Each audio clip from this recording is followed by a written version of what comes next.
Imagine being 15 years old and being the 8th best in the world at anything. Well, Charlie is 15 years old. He's ranked 8th in FPL from 11 million managers. Charlie, you were on the show last week. Welcome back. You were at world number 1 last week. You're still in the top 10, though, at 8th. How are you feeling, mate? Good. Still good. So that was the worst week I've had all season, to be honest. So really happy. Top 10 still be high. Yeah, I mean, when we look at the top 10 here on screen, for those listening on podcast, those around you were hitting 60, 80, 52, 71. You got 43. So in the top 10, considerably the lowest score, but the worst week you think you've had this season. So not bad, considering you're still in the top 10. When we see your season history down that right-hand side, we can see you've been in the top 10 since like game week 17. So do you look at your team and look at others around you and feel confident that you'll be staying in and around the top 10? Not particularly, but I do think I can stay high. It really just depends on whether like luck and just little stuff like that, making the right decisions.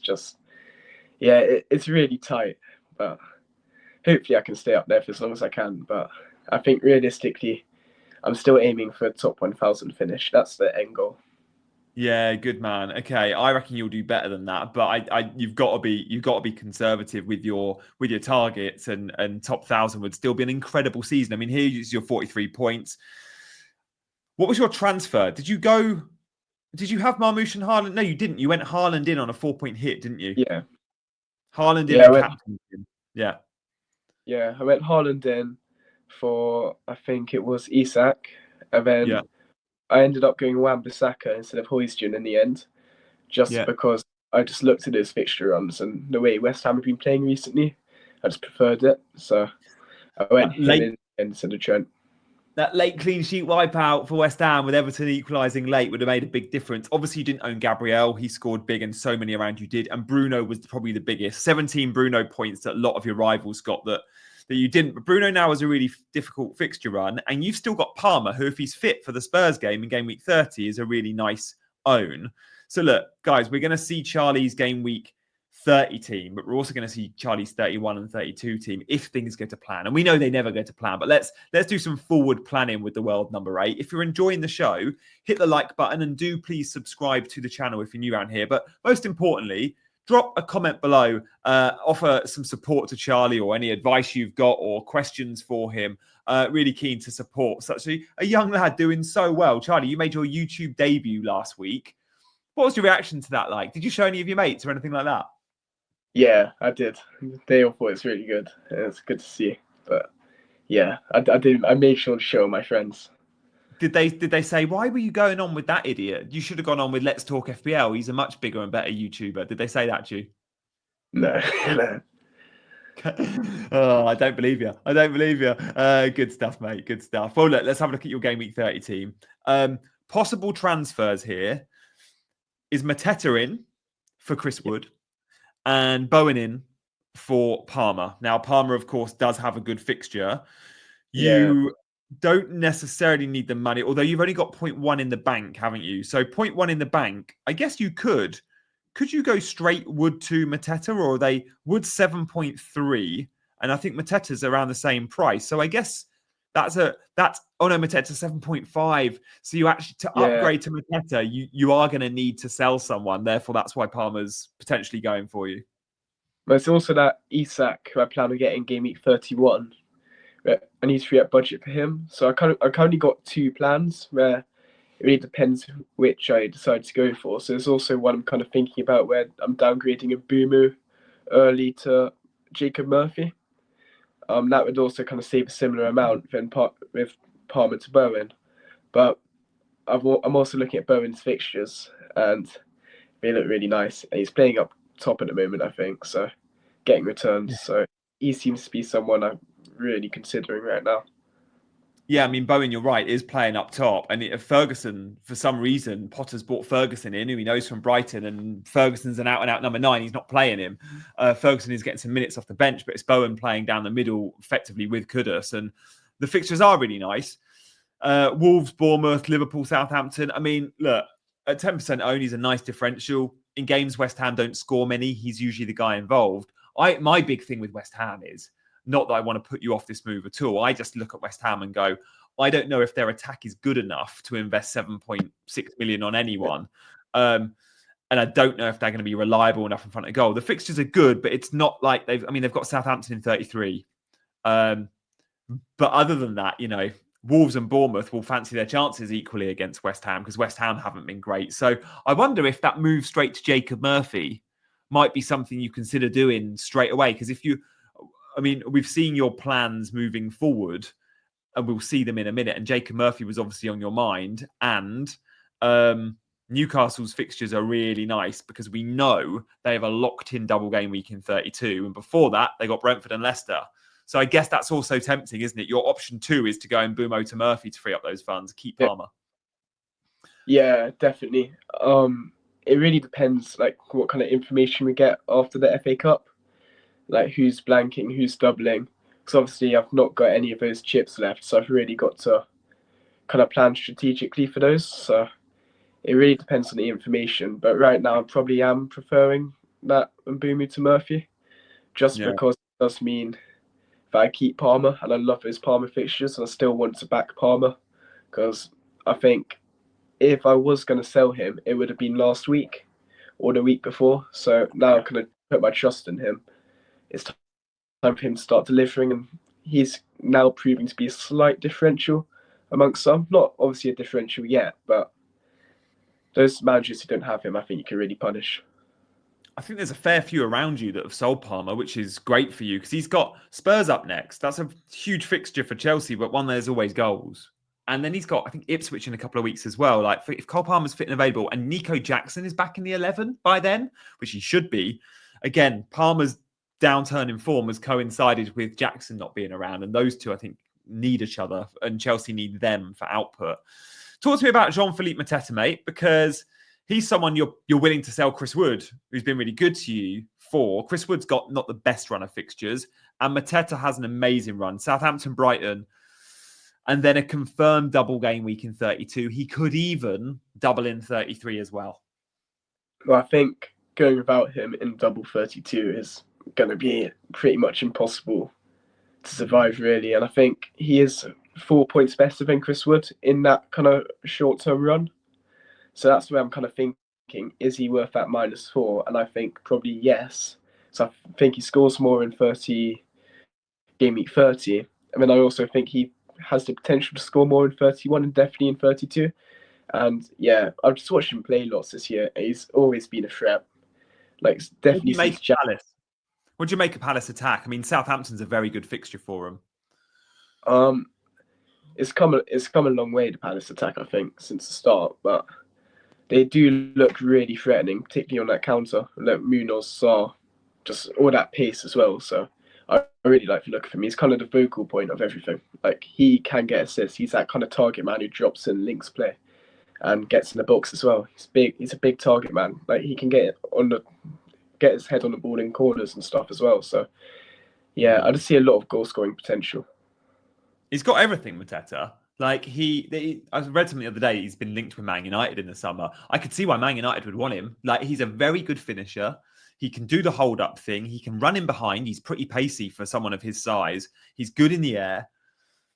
He's probably everything Man United want Haaland to be. And maybe Haaland becomes that. Haaland's a young lad. Mateta's at the peak of his career now. I think Mateta's maybe 27, 28 off the top of my head.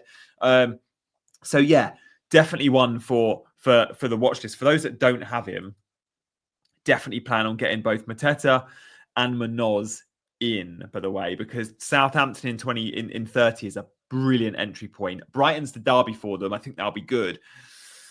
And there'll be goals in that one. And then 32's a double. And I know it might not be the best double. It's away games to City and Newcastle, but we fancy Palace to score in both those games. So I can absolutely see why you'd be willing to sell Chris Wood for Mateta. Let's assume you sell Mateta, or you bring in Mateta, and let's say you bring in Bowen.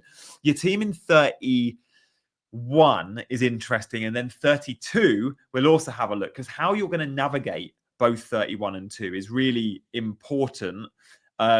You'd be taking in 30, though, a 4-point hit, but that would stand you in better stead moving forward, I guess. So before we see what your plans are moving forward for 31 and how you get to all those Palace and Newcastle players in 32, Just want to give a shout out for today's sponsor. Now, OneFootball is the football app to go for. And Charlie, you and I were speaking off air, and I said, Charlie, I was thinking, before I go on, I'll just ask Charlie what football app he uses, because I knew you'd use one. And you've recently downloaded OneFootball, and you said it was brilliant. So, mate, I'm pleased that you're on OneFootball and you're using it. It's great for all the, obviously, Premier League stories. But press conferences, the video clips, you get 2-minute highlight packages of every Premier League game, just the video clips. It's perfect for FPL scouting. So if you're not already downloading, there's a link in the description. Scan the QR code, pause the screen now, get on OneFootball. It's obviously free. And thank you guys, if you're watching, for supporting the channel as you do. Charlie, let's have a look at 31 then. We're going to try stop taking hits now, aren't we? I'm like you, right? I've taken a hit in 29. A hit in 28. You took one in 29. We're both going to be taking hits in 30. And now I'm going to get to 31 like you and go, Janny, let's stop taking hits now. So you perhaps don't need to, though, because the hits you've taken before put you in good stead. So you're looking to maybe sell Marmoush, who will be good for you. I'm sure has been good for you. We saw what he did at the weekend. But it allows you to get on Isak, and you'll have the money for that. And you just feel like, I guess, Isak becomes a bit of a must-have, knowing it's Leicester and then a double game week. Yeah, it's always kind of a plan when bringing Marmoush. It'd only be kind of a short-term stint. I want to hold him for that Leicester game, because if he does start, that could obviously be like really, really rewarding. But Haaland up front, I think, is enough to kind of cover that Man City attack, particularly if Marmoush is a bit of a minutes risk as well.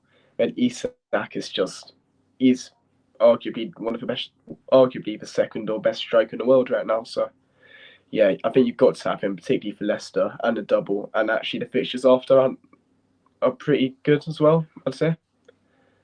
I'm hoping he doesn't play for Sweden in the international break. We saw him come off in the EFL Cup final. I'm sure it was not much in it. He just run his socks off. It might have been a little hamstring strain or something muscular, and we know he's had issues. But a 2-week rest, you would assume he's back and available. The fixtures for Isak in 30 are good. The entry point at Brentford's very nice. But for you, we're looking at 31 onwards, and then obviously the double game week. But do you see him as someone you'll probably hold for the rest of the season? Yeah, definitely. I think since I bought him in originally, he's set and forget. The only thing which really made me sell him is so I could just get Haaland in. But the plan is always to bring him back in. I think whatever kind of transfer plan I follow, whatever route, it will be like Isak will be the main goal to get back in. There'll always be budget aside for Isak to come in. Nice, I like that. And remind us, your chips. I know you used a lot of chips early in the season. Just remind me where we're at with chips. How many have you got? Have you got any left? I think you've got one left, have you? Bench boost. Bench Just boost the bench left, boost. yeah. So again, like for many, the dream with the bench boost is always, 15 players playing twice. It's very unlikely to pan out like that this year. Yes, we've got a big double game week coming in 33, but there's also very good teams playing in 33 that don't double, like Mo Salah. And we will have Liverpool players. We'll have players from other teams. So I think even the best 33 teams will be having 2 or 3 single game week players on the bench boost, which makes me think, Charlie, because I've got bench boost and I'm not going to have the best optimal looking team in 33 because I'm not wildcarding like so many are in the next fortnight. We'll be using bench boost on 4 single game weekers, but so will the managers that have had the optimal chip strategy and saved all their chips, I think. So really, it doesn't matter what week you use it. All that matters is you've got 4 players that you know have a fixture and are getting appearance points. So I guess that'll be the goal for you, making sure you've got 2 playing keepers and you've got a bench that you can use. 38 is never a good week. You always see big rotation in 38, so bench boost is unreliable. Maybe you could say the same for 36, but any week up to 37, any week to up to 36, I think you're fine on bench boost. Have you got a week you've earmarked, or are you just flexible to it completely? More flexible. 33 is obviously the one kind of playing my mind a bit more, but it just really depends how the teams are looking, what kind of injuries there are, and like any blanks or doubles really. So I think we'll just have to see, but I think 33 is most likely the one I'm going to use it on. And Charlie, with your chips, did you obviously used them really early? Like you went to like 20k in the world on game week 2 or whatever, because I think you used free hit. And how do you feel about that? Like, this is your first season playing FPL properly. And you'd played the Euros fantasy in the summer and finished 400th. So clearly you're a very, very astute FPL manager. 400 in the world in the Euros game is insane. Did you use the chips not fully understanding the landscape? Or was it just a case of going, I want to get to the best rank possible early on and get to the top of my mini leagues early, so I'm going to use chips early? What was your thinking there? A bit of both, really. I think I didn't understand like the full landscape at all, really. And then I sort of fit. Normally I quit FPL after maybe like I just forget about it. But this year I ended up playing on because obviously I did jump really high. I just looked at the fixtures that week and I was like, I can beat my mate. I can get 107 points or whatever, which is what I ended up getting. So yeah. Mini league success, the all important thing. And now here you are playing for world number 1. Do you reckon next season you'll save some of those chips then? Yeah. Yeah, 100%. Now you're into the blank schedule, the double schedule, following the necessary accounts on X. I guess you're fully appreciating what happens later in the season, which is why us engaged managers, if you're watching this, you're very likely an engaged manager that spends more than 5 minutes on your team. You probably know all about the Ben Crellin spreadsheets and stuff like that.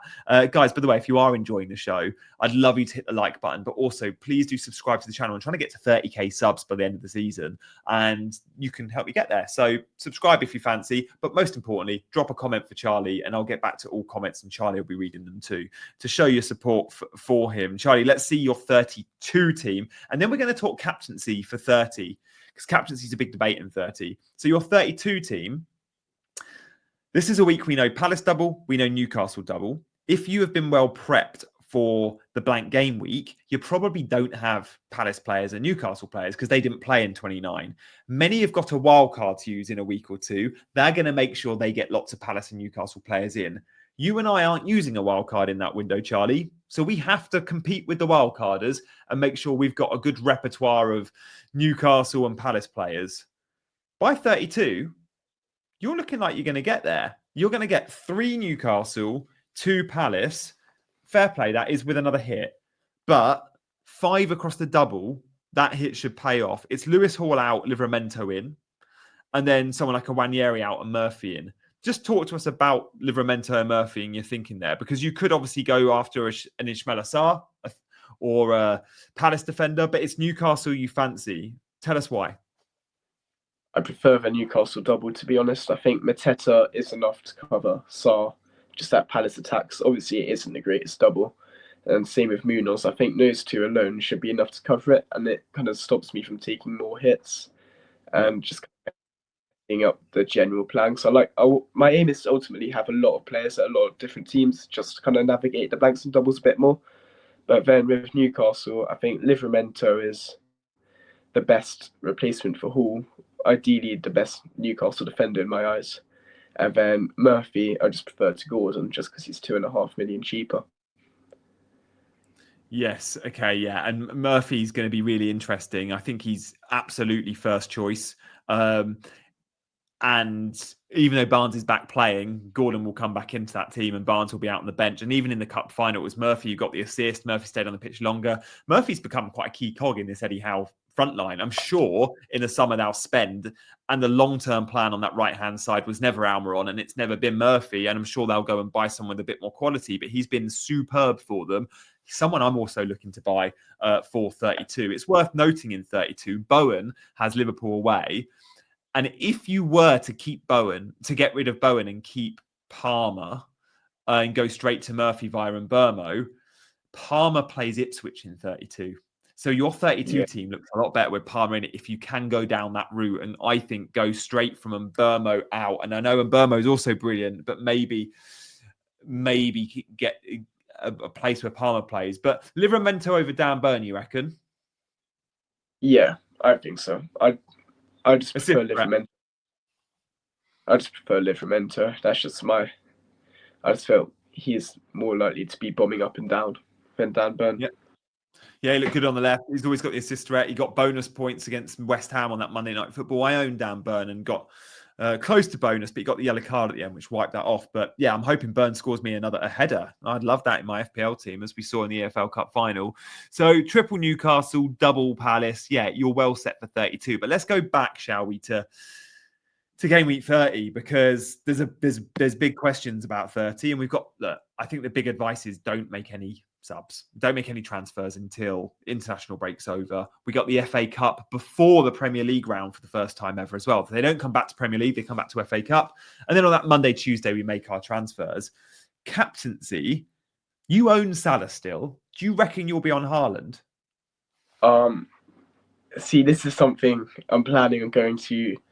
Like deciding pretty much last minute, but right now I prefer Haaland, but that can easily change. Salah, the thing is, his returns are like insane, right? But whenever I watch him play, he's never really that involved. But then he just pops up. Yep. Like that. Yeah, it just kind of throws me off a little bit. It like leaves me unconvinced.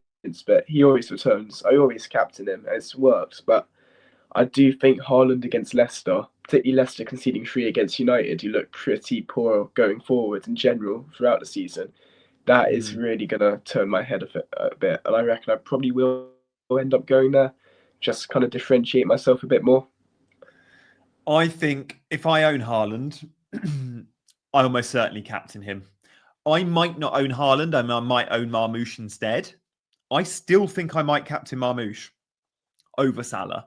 I think Salah, we all know he's brilliant, but I do think that fixture against Everton, I know it's at Anfield, I just feel like that Moyes defence is good, and I never see that Moyes defence conceding many.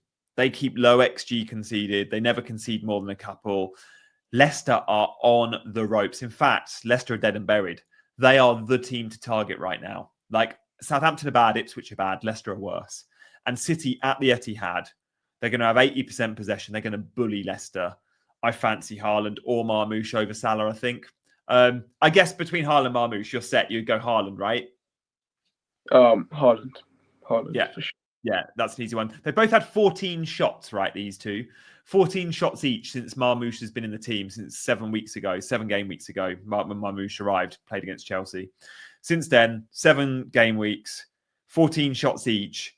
Marmoush has had 10 of those shots outside the box. Haaland's 14, only 4 were outside the box, I think it was. So, like, all the big chances are falling Haaland's way. And for me, yeah, the obvious captain is still against Leicester, despite Salah being amazing. Mate, thank you so much for joining. We'll check in with you again, I've got no doubt.